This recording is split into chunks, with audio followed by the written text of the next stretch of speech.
Ngeleke basamfumana na umphulaphuli Sithando Sam esinengxaki. Molo Sithando Sam. Hi Sisiri. Right.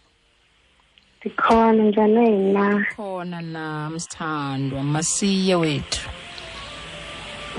Sisiri. Ndiqale ukuthandana nomfana ngo-2009. Ukuqala kwamthanda naye bengumuntu othanda amantombazana. Ndacela uba mhlawumbi uzotshintsha ngexesha lama. Siqhubela nomfana kwangabikho nto imane etshitha ngaloo ndlela aphinda aqhelise ndixole. Qala into xa ndifike e-high school ke ngoku. Ukufika kwam ndifike ndangamameli kakhulu xa ndifike e-high school because bendihlala e-boarding school kude nabazali. So i-boarding school yam bingekho kude nalapho ehlala khona. Ndimvakatshele ke i-weekend ne-weekend ndimvakatshele. Bendiseyintombi enkciyo ngelo xesha ndihamba inkciyo. NgoNovember ngo-2012 ndiye ndamosha ubuntombi bam kwanguye nomfana. Saqhuba futhi still nalo mfana. Then ngo-2013 waqala ukuba ndaqala ukufana namantombazana endithuka endibiza ngayo yonke le nto. So ndingabanaki. Ndimbuza uzawaphika ke as usual. Ndingaqhubeka still naye. Ndicela mhlawumbi yini uzawutshintsha still but angatotshintsha. Xa ndisiya kwa-matric izinto ziye zaba tough. Ndingaxabana nomama. Wandixelela ukuthi ufuna ndikhethe between yena ne-boyfriend. So ngelo xesha bendisemathandeni kakhulu. Bendimthanda. Infact ndisamthanda. And then ndakhetha u-boyfriend. Ndingakhange ndicinge ke phofu ukuthi kuyokwenzakalani in future. Wandixotha ke umama kwakhe. So ndihlala nomama no-stepfather wami. Manje ndixotha ndiye ndahamba nawe hlala kulo tata. Bendihlala nomakhulu because utata uhlala ePitoli. Bekuyi-freedom ke kwamakhulu bendenza noba yinto endiyifunayo. So ndiye ndahlala kwamakhulu mane ndiya kulo mfana. Ndagxotha nase-hostel because ndingamameli. But kwangabikho nto. Then ngo-April ndakhulelwa. Ukukhulelwa kwam ndacela ndizozikhupha isisu ndizosigcina. Which year? Because ngo-2014. 2014. Yeah. Okay. Xa uthi buyintombi yenkciyo, intombi yenkciyo ngabantombazana atshekwayo? Amantombazana ahlolwayo. Oh, okay. So xa decide ngoku ngoNovember ba hayi wena uzolala nomfana ithini ke ngoku into awusayi ke ngoku enkciyweni? Angabe ngiphinde ndibasaya bebendibuza nabagogo ukuthi phinde ndingasayi. And then bahamba baya kulo mfana ke babefuna inkomo but azange sithi sichole ke zonkomo. Kwakuthena ntombi udecide uba ibe intombi yenkciyo and then all of a sudden vele utshintsha iminds nje uqonda uba hayibo. Eshutheli ukufika kwami-high school I think ndandiphathile. Ndandingacingi nge-future ndandicela nje phambi kwenyawo zami. So kwaye kwazenzekela. Andithi uthi lo mfana uthandane naye kwakuqala umazi into uthanda amantombazana? Sisiri. Intoni ubuyithanda ke ngoku ubuthanda loo nto? Ebendinabisa Sisiri. Wow. Oh, ebekhoba ethanda amantombazana. Ebeyifihla indaba yamantombazana ngamantombazana bezigqamisa ukuthi hey ndikhona. Ebedibana phi nokufona nenamba yakho? Andazi abadibana phi amantombazana phakathi kwakho naye ngubani nenamba yakho? Nguye. Exactly. So badibana phi nenamba yakho? Thank you. So wamthanda ke ngostill ngoko efofonela abantu bazana wakhe. bendingayicingi ukuthi bayithathaphi izitshithi ngale ndlela iyeka ngayo. Bendicinga mhlawumbe bazifuna nje bantwini. Ewe ne kuba uzithandela umfana wakho. Xa ndithayela umfana wam ke bantu. Okay. Uzithandela umfana wakho, ubuzihambela uyintombi enciyo, waqonda uba wena uyayiyeka loo nto, uzawubreaka i-virginity yakho. Lo mfana uyamazi ubuthanda amantombazana, umama wakho wakubhaqa into yobana wena uyathandana, wathi umama khetha, wena wakhetha lo mfana, kunoba uhlale nomzali wakho, nomama wakho ne-stepfather sakho. Njalo sesithi. Waxelela ukuhamba uyohlala kwamakhulu. Ewe sesithi. Yintoni ingxaki yakho? Kuthi ndiyamthanda sesithi and bendithi mhlawumbe ndikhethe umama ndicela mhlawumbe ndizomluza because umama bengafuni wandimbona umfana. Khona ubumluzile xa ubusese-high school usemncinci mos? Zange ndiyicinga ngaloo ndlela. Usese-high school into yoba nomfana yinto nje, otherwise ufocus kwincwadi zakho. Andithi nabethi nanana? Kona asekho ngoku. Into zatshintsha. Into yoba ne-boyfriend school into nje, you know, otherwise into yazi usisikolo zincwadi. Andithi na? For yam naye beseyiba serious because besekudala saqala. Hayibo. Ibizawuba serious like besenithetha into zemitshato? Ngaloo ndlela ke sesithi besesizithetha. Hayi ngibethu nana. Njalo sesithi. Alright, masiye ke wagcothwa ke wohlala kwamakhulu wathini wamitha ngo-2014, yes? Ndamenza i-matric ukumitha kwam ke ndasigcina isisu. Ndaxela abazali ke apho kuJuni. Ndaxela umama ndamWhatsApp ukuthi mama ndikhulele. Awazela ndiphendula nje impendulo ngamba benhle ndiyilindele loo nto. Behle singathithisana nethethisana futhi nalapho so ndazithulela ndamphendula. But decide ukuxela ke ngoku biological father no stepmother. Ndaba WhatsApp nabo. Ndaxela stepmother wam. Uma ndimxelela azange andibuze into wavele wafunda imessage wazithulela. Ndabona nje abantu sebeni-ignora ndandingasathithisa ngubani efemelini. Lokho kwamntu endibuza kwanto ngesikolo. Notata angasayifaki imali yehostel. Ndaqhubeka still nalo life enjalo. Ugayi waqala ezinye izinto. Anyamalala endlini ekhaya. Nase-boarding school? Bungajongwane? Ewe ndaqhota but as umuntu owenza i-matric yaphindiswa e-hostel. Oh, okay. Yeah. Ugxothelwe kwale boyfriend? Ndandigxothelwe i-boyfriend nakusela ukuthi ndiyaphuma nge-weekend. Wow. Andibambeki. Yo, bayibithi nayo. Masi? And then makuzo esifundi khulele ugayi waqala uba nezinto ezithathayo. Wangalala endlini inyanga engazi ukuthi uphi. So abazali bakhe bedla ngokufonela imali kanti ubhuti kunini engabuye endlini. Nami kade ndingamazi. Esengena into ze-gangsterism ke. Waye wabuya. Inhloko ngikhala because namantombazane bengayiyo ukungifonela. So ndaphunyela sisisu ndiminyaka eziyi-4. Ukuphuma kwaso saqhubeka nalapho. Bebethetha kabantu ukuthi ndisikhuphile but ukwazi kwami uba ndisikhuphanga ngavele ndaphola. So kuyoba ngiSeptemba ndaphinde ndakhulelwa futhi ngalo mnyaka oyi-1. Mandikhulelwa bake ndisikhuphe still.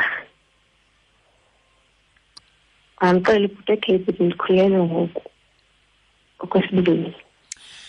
Isithando sami. Hello. Be-pregnant okokuqala ngo-2014 ne?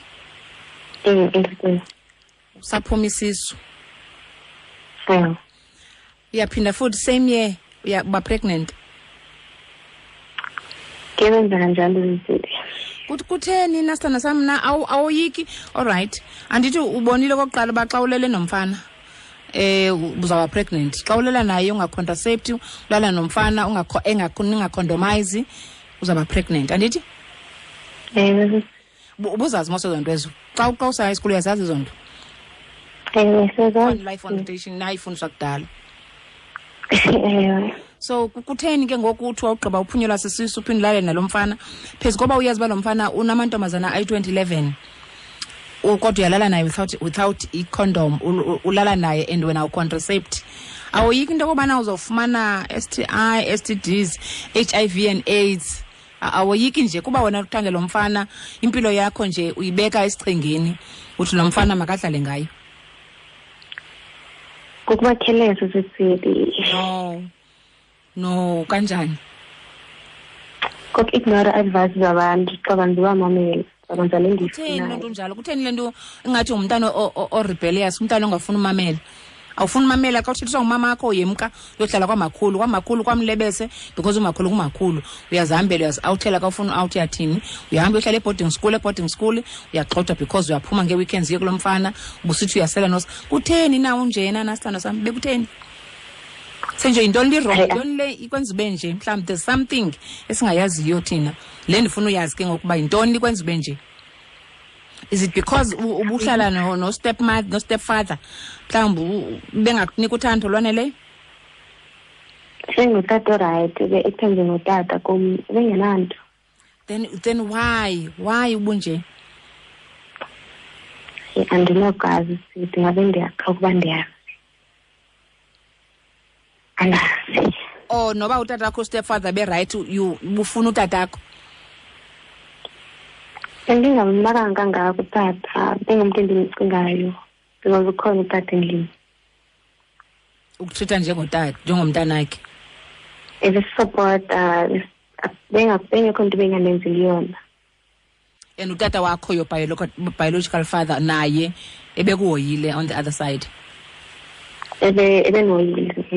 Like ubukwazi ukuya kuye nge-holidays, masiyekele bebhatala i-school fees nentoni, ubukwazi ukuya kuye nihlale nincokole bene-relationship as father and daughter? Bekeke benzima ukuthi ndiye kuye due to ifamily ezingavani, but ndiye kodwa uye. Sithi. So xa ufikile kuye bekuba right bebuhlala bengutata kho nonwabe bemnandi? Bekuba right besichade ndingavani na-stepmother. Bongavani ne-stepmother? Ndisoloko sibana njalo. Yeah. All right, wamitha kwakhona ngo-2014 and then 2014 abomfana ezohamba yokweluka ngoDisemba. Uye wahamba wabuya ngoJanuwari. Buya ngoJanuwari bekusathulekile amantombazana nje, some peace. Makebuya le mini ezithoka ngayo i-cousin yami ndayiva imthakazelela imkhwaza phana imbiza ngo-baby, thandethukile phela ndingayazi into yabo. Ndakwata ndagoduka, then wathi ukubuya kwakhe ndambuza ukuthi iphini nabakho nokhazini wami, wathina-ke akathandani naye. Ndibuza kanjani kodwa bekuculela phaa ekuthakazelele kubiza ngo-baby, athi naye akazi. Kwamba hayi nami ndizoyiyeka xa ethi akayazi. Ndibhaqa messages efowunini yakhe, ndikhelele ngcono ukufona ndihleli naye kakade. Amfonela amkhaya ukuthi naye nihleli nonke? Ebefuna xa ndihleli nobhuti. Boyfriend. Ngoba naye yamkhumbula zonke ezo zinto. Ndangixakenesekile. Akhoba still nobhuti, ngizama ukuyi-ignora le nto alentombazana. And then ngo-February nenyanga eziyi-5 ndaphila sisisu futhi. Ukuphila kwesisu sami ngendaba yozibambeli into endiyenzayo ukubhanka, mandilingisela ishama endazama ulungisa like ndaxolisa kumama for yonke into endiyenzile. Umama befike egula ephatha izinto zenhliziyo. Ndaxolisa mama wami, wandamkela njengomzali. Ndabuyela kumama. Xa ndibuyela kumama, wandixelela ukuthi mama, umthetho ke kusengumthetho. It's not like mawubuyile usuzaqhwa ne-boyfriend yakho. Andiyifuni i-boyfriend yakho imoshele ikusasa lakho. Kumele ingekile. And unyanisile mama. Unyanisile kwesile boyfriend yakho imosele i-future yakho. Akanyanisanga? Hello. Unyanisile sithi cha ngifuna uku-admit lonke. Awukafuna ngoko? Sithi. Yo. All right. Thina ndathi ngizozama ukumlahla kumama. Umama uyalungisela izinto notata ukuthi qala azondifundisa jampasile i-matric. Anthathe tata watakala ngxaki ezilo ndizoba ngumntana qha.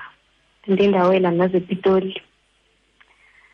Xa ndifike ePitoli ndiye ndaba right, but nangona bengekho izinto ezingekho right phakathi kwaMastepara, but siye sazilungisa. Nginama-issues apha ekhaya. Nginama-anger issues, ndisoloko ndikhala, ndizivayela ndodwa ekamereni.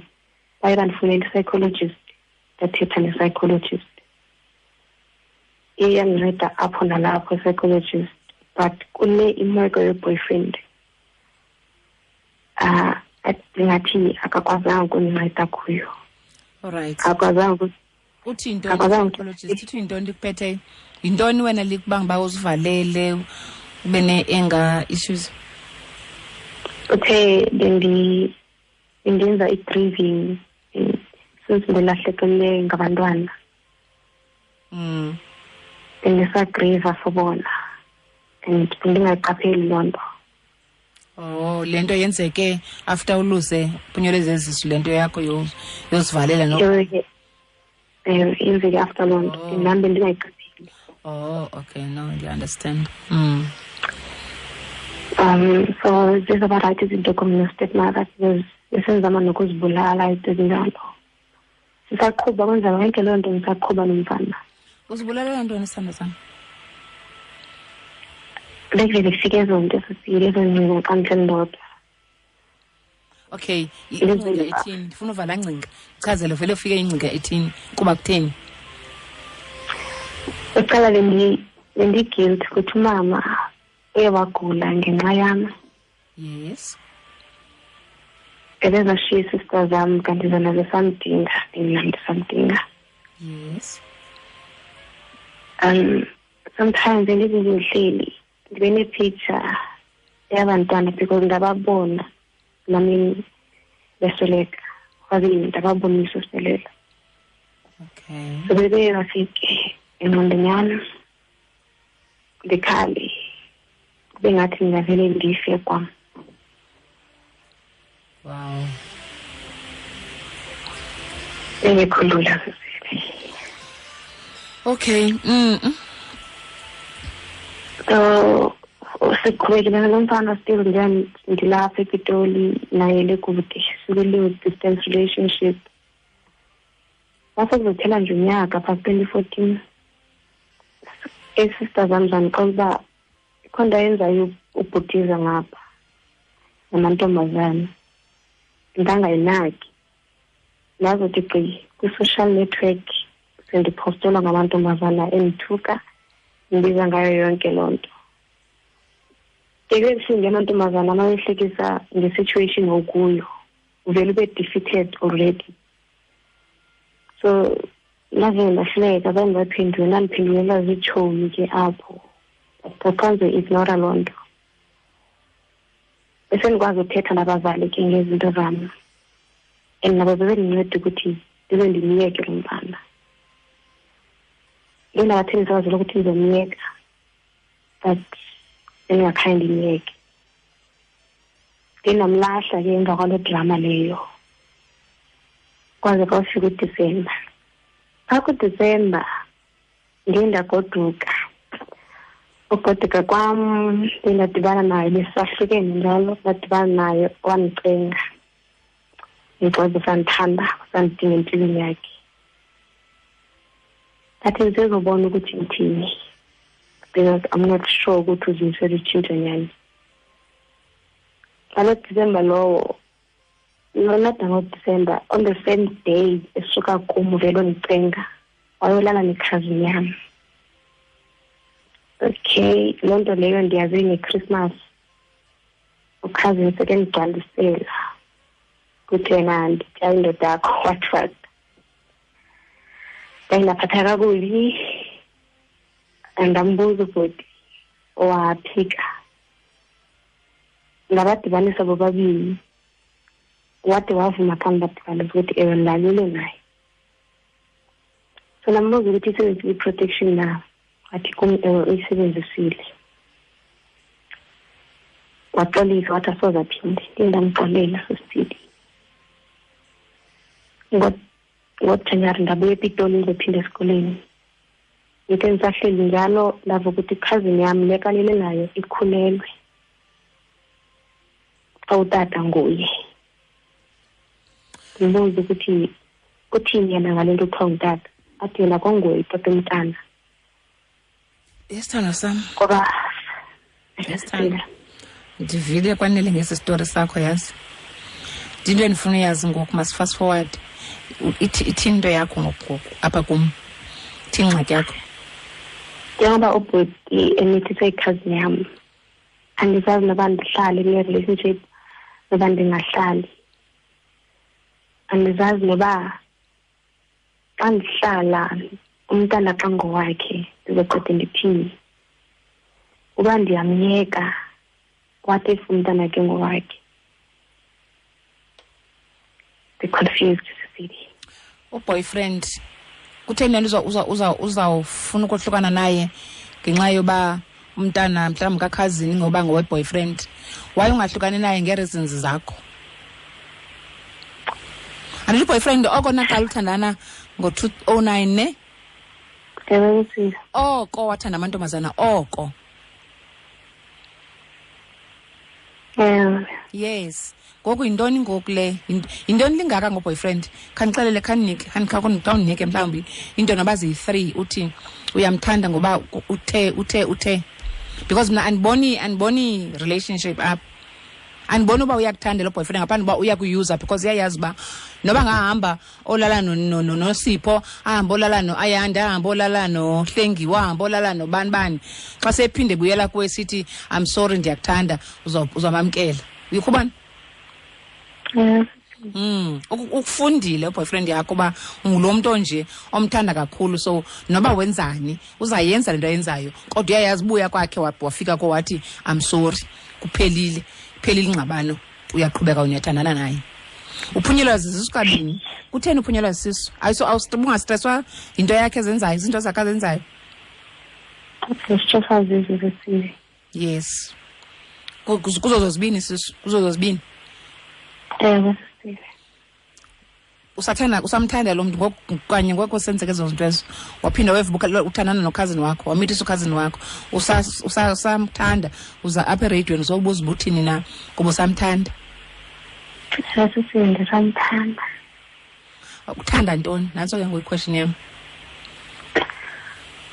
sisi eyandonwabisa number 1 yintoni ukonwabisa what is that i-broad le nto ithethayo xa suthi ukonwabisa sexually konwabisa financially konwabisa like nje xa nihleli namabini nje spiritually iyakonwabisa ithini into yokonwabisa yintoni ukonwabisa mandithi ndinabisa spiritual sisile because financially awungumuntu osebenzayo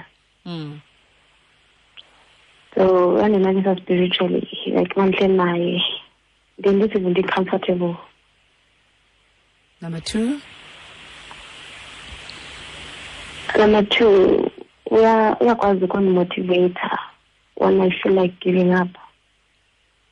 Because ndase feel like give up esikoleni but she tried ukunimotivate.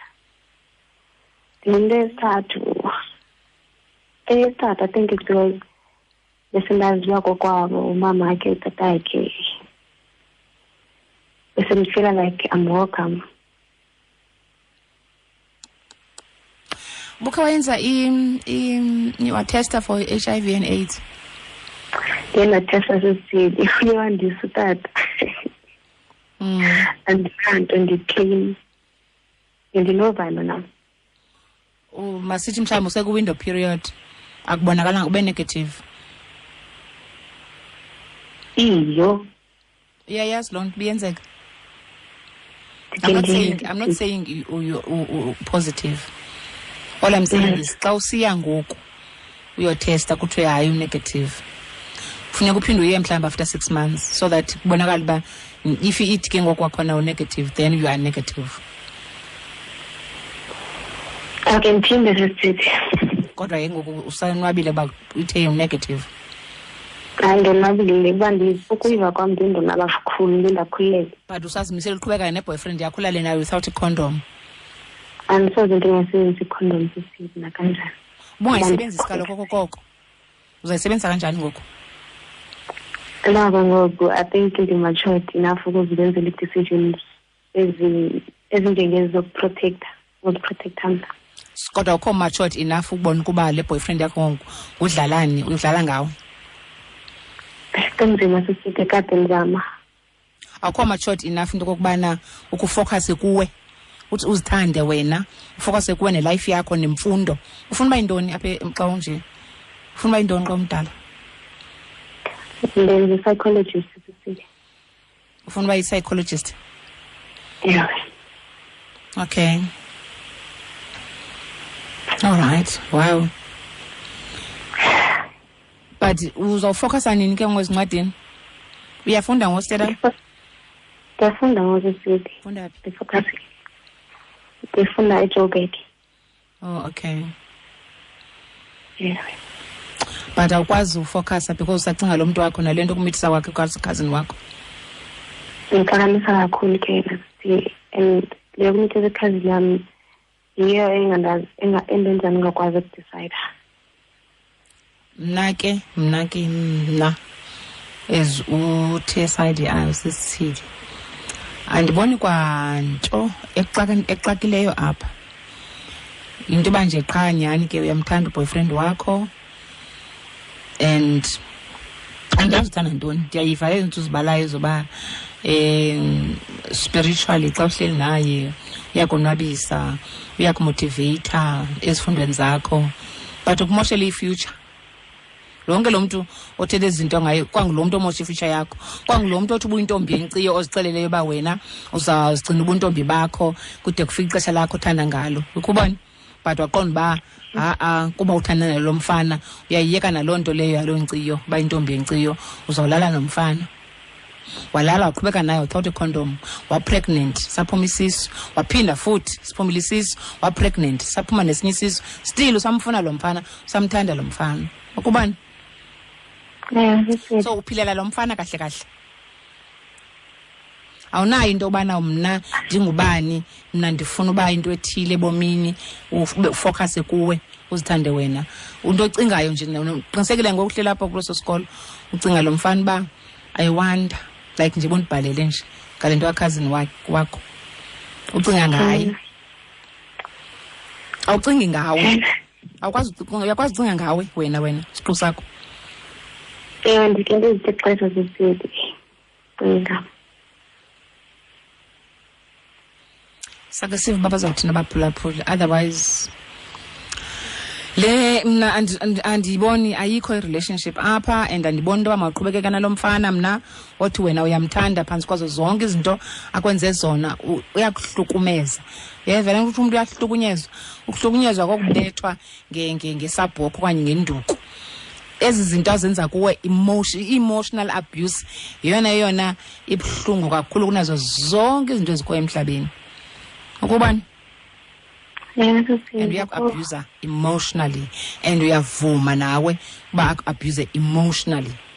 Unabazali ngapho nomama akho one-step father ukhubona ukho watsho kumthela nami khina kuthela nabo uba wena nabazali abayi-4 ukuba lo lucky leyo ba unomama ngapha ne-stepfather uyathandwa ngabo bobabini nangapha ku biological father wakho utatakho ne-stepmother naye ude wa-right ne-stepmother but yintoni ifuna emhlabeni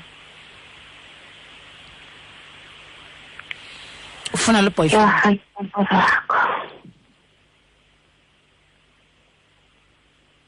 njengombozo wakho sesiphi dipendule kaloku ufuna le boyfriend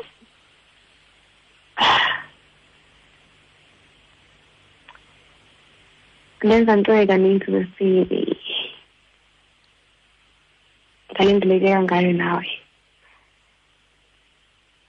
abazali bakho bona bakho bathethe ento ndizithetha uyaqala uziva kum zange kha bazithethe abazali bakho okanye omnye umntu i-psychologist i-psychologist yazithetha but still awubelieve qonda uba noba uyakumonela kwi-boyfriend yakho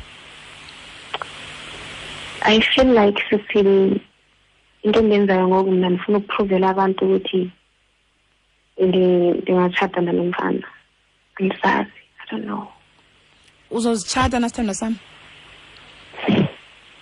okay upruvela abantu abangazukwenzela nto ngalo mfana ongungantweni ukubani uzozitshata because ufuna ukutshatile kakulobole uzothini uzosebenza then usebenza kwakho umnika imali ayokulobola akutshati because ufuna upruvela abantu hayo imali yami hayi ngeke okay simasive babaphulaphula bazothini ke sithanda sami ndiyakuthanda uyeva